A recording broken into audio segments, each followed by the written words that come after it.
Omaima Ari nasceu em 1968, na cidade do Cairo, capital do Egito. Ela foi criada em uma aldeia pobre que fica ao sul do país. Sua infância foi bem traumática. Seu pai era um homem brutal e violento. Tanto ela quanto a sua mãe eram frequentemente surradas por ele. Por esse motivo, a mãe de Omaima decidiu pegar ela e fugir do marido. Sozinhas e sem dinheiro, elas se mudaram para uma favela no Cairo, conhecida como a Cidade dos Mortos. Essa favela possui esse nome porque foi construída em cima de um cemitério, e as casas ficam entre as lápides e sepulturas das pessoas que foram enterradas ali. Em 1986, quando tinha 18 anos, Omaima conheceu um petroleiro americano com quem iniciou um relacionamento. Sua mãe sugeriu que ela se casasse com ele, para se mudar para os Estados Unidos e sair da pobreza. Omaima concordou e se mudou para os Estados Unidos no mesmo ano. O casamento de Omaima com esse petroleiro não deu muito certo e eles acabaram se separando. Para sobreviver, Omaima passou a trabalhar como babá e empregada doméstica. Por não saber falar inglês fluentemente, Omaima não conseguia trabalhos e às vezes lhe faltava dinheiro. No entanto, ela era considerada uma mulher de beleza exótica. Então, por conta disso, ela conseguiu vários trabalhos como modelo. Nesse período, ela começou uma série de relacionamentos problemáticos com vários homens, onde ela se aproveitava para roubar o dinheiro deles. Ela costumava fazer isso os amarrando durante as relações, e depois com eles amarrados, ela os roubava e fugia. Teve um que ela até chegou a ameaçá-lo com uma espingarda antes de roubá-lo. Ela fez disso seu estilo de vida, e ia de cidade em cidade onde conhecia novos homens e praticava esses roubos. Posteriormente, ela se mudou para o condado de Orange, na Califórnia, e em outubro de 1991, quando Omaima tinha 23 anos, ela conheceu William Nelson em um bar na cidade de Costa Mesa. William era um piloto de 56 anos e muito rico. Ele também já havia sido condenado por tráfico no passado, e quando saiu da prisão, se mudou para Costa Mesa, na Califórnia, na intenção de recomeçar. William trabalhava meio período como programador de computador e mensageiro em uma empresa chamada Canon Mortgage, na cidade de Tustin, uma cidade com uma população de 79 mil habitantes, que fica a 12 quilômetros de Costa Mesa. Passados somente 5 dias desde que Omaima e William haviam se conhecido, eles decidiram se casar. A cerimônia foi realizada por telefone, conduzida por um padre egípcio.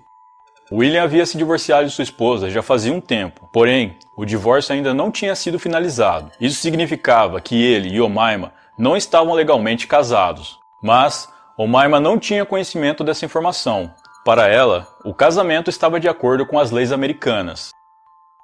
Na segunda-feira, após o fim de semana do Dia de Ação de Graças de 1991, William não compareceu ao trabalho. Seus colegas tentaram contato com ele, porém, sem sucesso. Eles então comunicaram às autoridades, e William foi dado como desaparecido. Pouco depois de seu desaparecimento, a polícia de Costa Mesa recebeu um telefonema perturbador de um amigo de Omaima, um homem chamado José Esquivel. José já havia sido namorado de Omaima por algum tempo. O relacionamento dos dois durou cerca de 10 meses. Ele disse para a polícia que Omaima apareceu na porta de sua casa histérica e coberta de sangue, dizendo que William havia atacado ela e que ela o cortou em pedaços e precisava da ajuda dele para se livrar do corpo. Ela então mostrou para ele um saco de lixo cheio de pedaços de um corpo humano. Omaima se justificou para José, dizendo que William a amarrou em uma cama, fez corte em seus seios e depois a violentou. Ela disse que conseguiu se desvencilhar dele após acertá-lo com uma lâmpada e deixá-lo inconsciente. Disse também que havia picado William em pedaços e que colocou a cabeça dele na geladeira. Omaima implorou a José para ajudá-la a se livrar dos restos mortais de William e até ofereceu a ele $75 mil e 2 motocicletas em troca de sua ajuda. Mas ao invés de ajudá-la, José ligou para a polícia e contou tudo o que sabia. Quando a polícia chegou na casa de Omaima e William, eles se depararam com uma cena terrível. Eles encontraram os restos mortais desmembrados de William em sacos de lixo que haviam sido espalhados por toda a casa e no banco da frente do veículo de William, um Corvette vermelho. No freezer, como José havia dito à polícia, eles encontraram a cabeça de William embrulhada em papel alumínio. E no banheiro, a cena era pior ainda. Havia um torso humano esfolado e pendurado em alguns cabides. A polícia prendeu Omaima e a conduziu para a delegacia.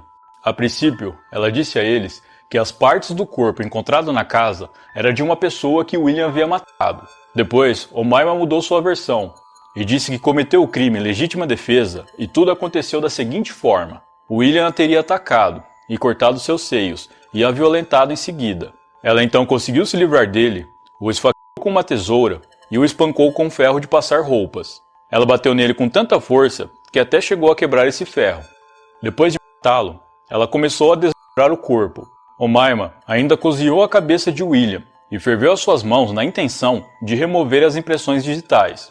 Depois, misturou as partes do seu corpo com os restos do peru de ação de graças e se livrou do restante, os colocando em sacos de lixo. Os vizinhos disseram para a polícia que ouviram o triturador da casa de William ligado continuamente durante todo o fim de semana. O legista chegou a pesar as partes do corpo encontradas pela polícia e constatou que faltava ainda cerca de 40 quilos.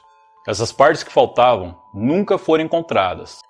Omaima, em seu depoimento, continuou alegando que William havia violentado ela. É dito que ela cortou o órgão genital do marido como vingança pelos abusos, depois que o matou. Mais tarde, ela chegou a dizer ao seu psiquiatra que cozinhou as costelas de William em molho de churrasco e depois as comeu. Nas próprias palavras dela, ela disse: "Nada é mais doce do que o sabor da carne do marido." Posteriormente, ela voltou atrás e negou que tenha feito isso, mas os 40 quilos que nunca foram encontrados de William indicam que ela possa ter comido uma parte, jogado o resto fora ou ter dado para algum animal. Em 1º de dezembro de 1992, se deu início ao julgamento de Omaima Ari. Durante o julgamento, José, o homem que Omaima havia pedido ajuda, foi uma testemunha-chave e detalhou o que ela havia contado a ele. Ele disse que ela confessou o crime e pediu ajuda para se livrar do corpo da vítima.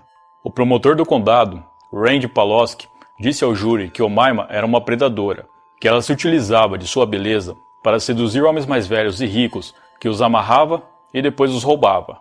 O promotor disse ainda que William Nelson era um homem bom, gentil e amoroso, e que Omaima se aproveitou dele da pior forma possível.